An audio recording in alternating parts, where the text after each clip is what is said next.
అరణ్యములో యెహోవాకు మార్గం సిద్ధం చేయమన్నాడేంటి? అంటే రావాల్సింది ఎవరు? యెహోవా రావాలి, యెహోవాయే రావాలి, శాసనం చేసిన వాడే రావాలి, భూమి మీద కావాలి. అదే యెషయా గారు చెబుతున్నారు. ఏమని? 43 యెహోవాకు అరణ్యములో మార్గము సిద్ధపరచుడి, ఎడారిలో మా దేవుని రాజమార్గమును సరళము చేయడి. అంటే రాబోతున్నది ఎవరు? యెహోవా. యెహోవా అన్నదేంటి? అంటే వచ్చేది యేసుక్రీస్తు కాదా? యేసుక్రీస్తు రాకూడదు, యేసుక్రీస్తు రాకూడదు, యెహోవాకు మార్గం.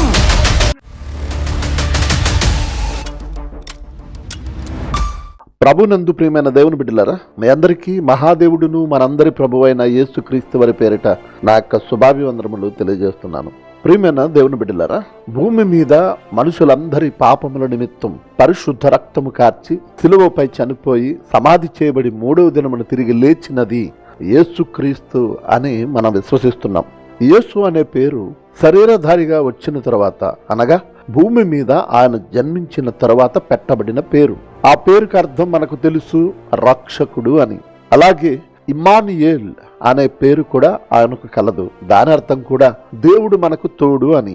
అంటే యేసు అన్న, ఇమ్మానుయేల్ అన్న దేవుడు మనకు తోడు, లేదా దేవుడు మనకు రక్షకుడు, ఆయన రక్షకుడు అని తెలియజేయడం కొరకు పెట్టబడిన పేరే యేసు.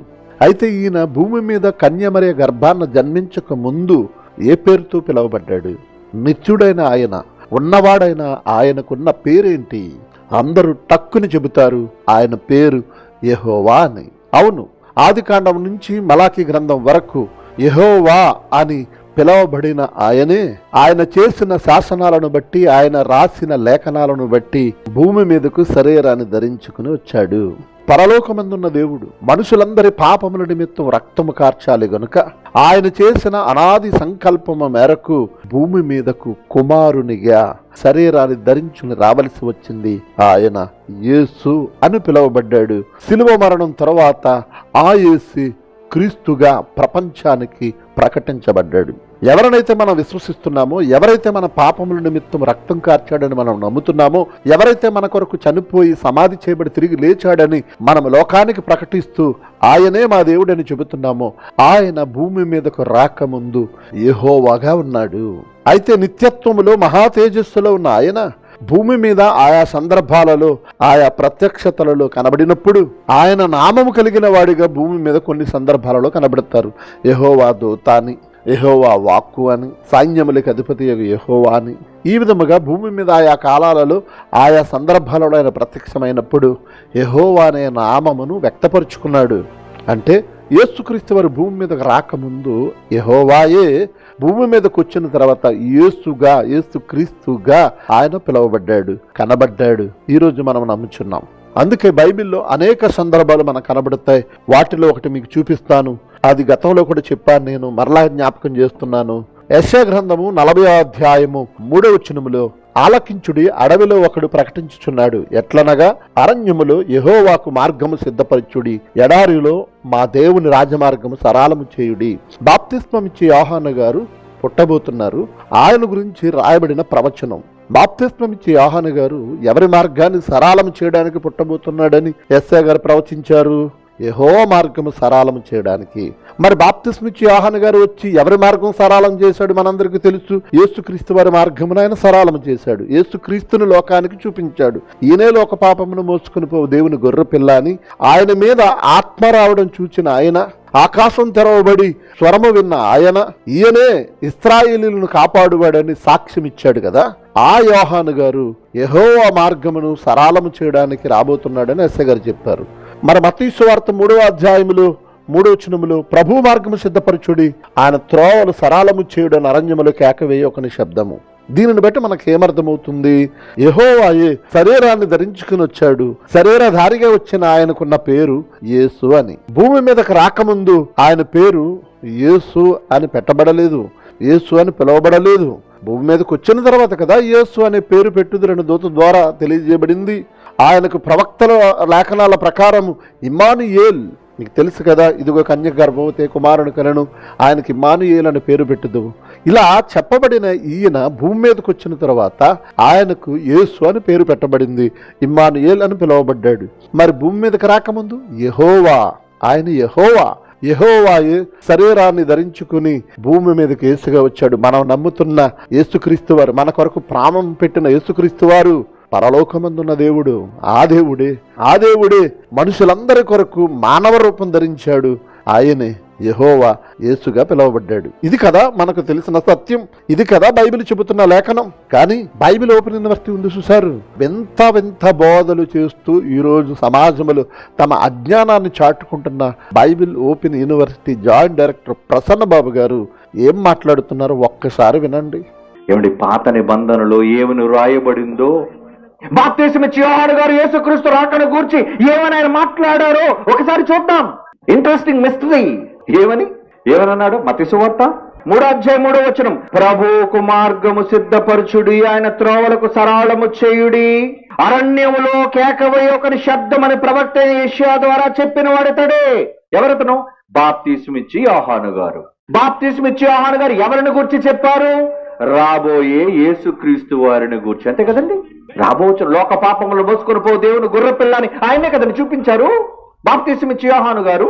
అవును, ఆయన్నే చూపించారు. ఇంతకీ 3వ వచనంలో ప్రభువుకు మార్గము సిద్ధపరచుడి అని ఉంది కదా. ఎవరా ప్రభు? యెషయా గ్రంథం 40:3 యెషయా గ్రంథం 40:3 ఆలకించుడి.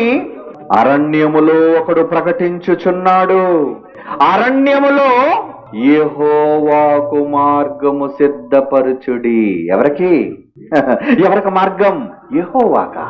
అరణ్యములో యెహోవాకు మార్గం సిద్ధం చేయమన్నాడేంటి అంటే రావలసింది ఎవరు?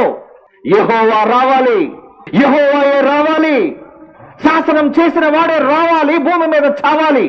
అదే యెషయా గారు చెబుతున్నారు. ఏమని? 43 యెహోవాకు అరణ్యములో మార్గము సిద్ధపరచుడి, ఎడారిలో మా దేవుని రాజమార్గమును సరళము చేయడి. అంటే రాబోతున్నది ఎవరు? యెహోవా. యెహోవా అన్నాడేంటి అంటే వచ్చేది యేసుక్రీస్తు కాదా? యేసుక్రీస్తు రాకూడదు, యెహోవాకు మార్గం. ఆ యెహోవా అన్న పేరు ఎవరిది? తండ్రిదా కుమారునిదా? ఏమండి? అందుకే మొదట చదివించారు. ఏమని? యెహోవా అన్న నా నామం నేనే కలిగిన వాడు, నా పేరు, నా మహిమను ఎవరికి నేనివ్వను. అది నా పేరులో ఉన్న పవర్. యెహోవా అన్న నా పేరుకున్న శక్తి, అది సర్వ సైన్యములకు అధిపతియగు యెహోవాను నా పేరు. జీవం కలిగిన దేవుడైన యెహోవా నా పేరు. ఇది మోషేతో చెప్పాడు, ఇశ్రాయేలుతో చెప్పాడు, ఎంతో మంది ప్రవక్తల ద్వారా పాత నిబంధనలో చెబుతూనే వచ్చాడు. అంత శక్తివంతమైన పేరు యెహోవా అయితే ఆ యెహోవాకు మార్గం సిద్ధం చెయ్యాలా? ఎక్కడ? అరణ్యములో వస్తున్నాడు యెహోవా. అంటే దేవుడు చేసిన శాసనం ప్రకారంగా ఆ మరణ శాసనాన్ని రద్దు చేయాలి అంటే యెహోవాయే దిగి రావాలి, యెహోవాయే సిలువ నెక్కి చావాలి. మరి ఈయనెందుకు వచ్చాడు? ఈయన ఎక్కితే కుదరదు కదా, ఈయన చనిపోతే న్యాయం జరగదు కదా, చావవలసింది యెహోవా కదా అని అనుకుంటున్నారా? ఎస్, అవును. అందుకే యేసు ప్రభు ఉపయోగించిన వివేకం ఏంటో తెలుసా? నాన్న, మిమ్మల్ని చావనివ్వను, మీ శాసనం మారనివ్వను, నా తమ్ముళ్లను నరకానికి వెళ్ళనివ్వను, నేను శిలువ మరణం పొంది మీ ఉద్దేశాన్ని నెరవేరుస్తాను. అదండి ఆయన చేసిన పంతం, అదండి ఆయన తీసుకున్న నిర్ణయం. మరి ఎలా? ఎంత మేధావండి నిజంగా. దేవుని శాసనం ఉల్లంఘన కాకుండా మనందరినీ రక్షించడానికి ఆ మహానుభావుడు తీసుకున్న నిర్ణయం ఏంటో తెలుసా? చేంజ్ మై నేమ్, నా పేరు మార్చేసుకుంటున్నా. ఏమని? యెహోవాయే నా పేరు. అందుకొచ్చిందండి యెహోవాకనే నామం. ఎవరికి వచ్చింది యెహోవా అనే నామం? యేసుక్రీస్తు వారు పెట్టుకున్నారండి. యెహోవా అనేది నా తండ్రి పేరైతే భూమి మీద నిజంగా శాసనాన్ని మార్చాలి అంటే సిలువ నెక్కాల్సింది యెహోవా అయితే యెహోవాగా చావవలసింది రూల్ ప్రకారంగా యెహోవా కదా, చనిపోవలసింది యెహోవా అన్న పేరు కదా. అయితే ఈ రోజు నుంచి నా పేరు యెహోవా. హక్కుల కోసం, అధికారాల కోసం, పదవుల కోసం, ఆస్తుల కోసం కావాలి తండ్రి పేరు, కానీ యేసు ప్రభువుకి దేనికి కావాలి తండ్రి పేరు? చావడానికి. Hats off. ఏంటండి ఎంత గొప్ప కొడుకు! ఇలాంటి కొడుకు ఒక్కడున్నాడు ప్రపంచంలో? ఎనిబడి? ఈ లాజిక్ బైబిల్లో ఉన్న ఈ సిస్టమ్, బైబిల్లో దేవుడు చేసిన శాసనం, అటు దేవుని శాసనాన్ని ఉల్లంఘించకుండా, దేవుడిని చావనివ్వకుండా, తానే దేవుని పేరుగా మార్చుకొని, తానే యెహోవాగా భూమి మీద రాజమార్గము పరుచుకొని భూమి మీదికి వచ్చి సిలువనెక్కి మరణించాడండి ఆయన. ఏంటండి వింత బోధ? అంత సీరియస్ గా ఆయన చెప్పేస్తున్నాడు కానీ వింటుంటే నవ్వు రావడం లేదా? దేవుని చావనివ్వకుండా ఉండడానికి పేరు మార్చేసుకున్నాడట యేసుక్రీస్తు వారు. అంటే యేసు అనే పేరు పుట్టక ముందు నుండి, సృష్టి ఆది నుండి లేదా నిత్యత్వములో నుండి ఆయన పేరు యేసువా? మీరే ఆలోచించండి. భూమి మీద శరీరధారిగా వచ్చిన తర్వాత పెట్టబడిన పేరు కదా యేసు. మరి అలాంటప్పుడు పేరు మార్చుకుని వచ్చేసాడు అంటున్నారేంటి? బైబిల్ చెప్పిన సత్యం ఏంటి? యెహోవాయే యేసుక్రీస్తుగా భూమి మీదకి వచ్చాడని కదా. శరీరధారిగా రాకముందు యెహోవాగా ఉన్న ఆయనే శరీరాన్ని ధరించుకున్న తర్వాత యేసుగా పిలువబడ్డాడు, యేసుగా కనపడ్డాడు. ఇది కదా మనకు తెలిసిన బైబిల్ సత్యం.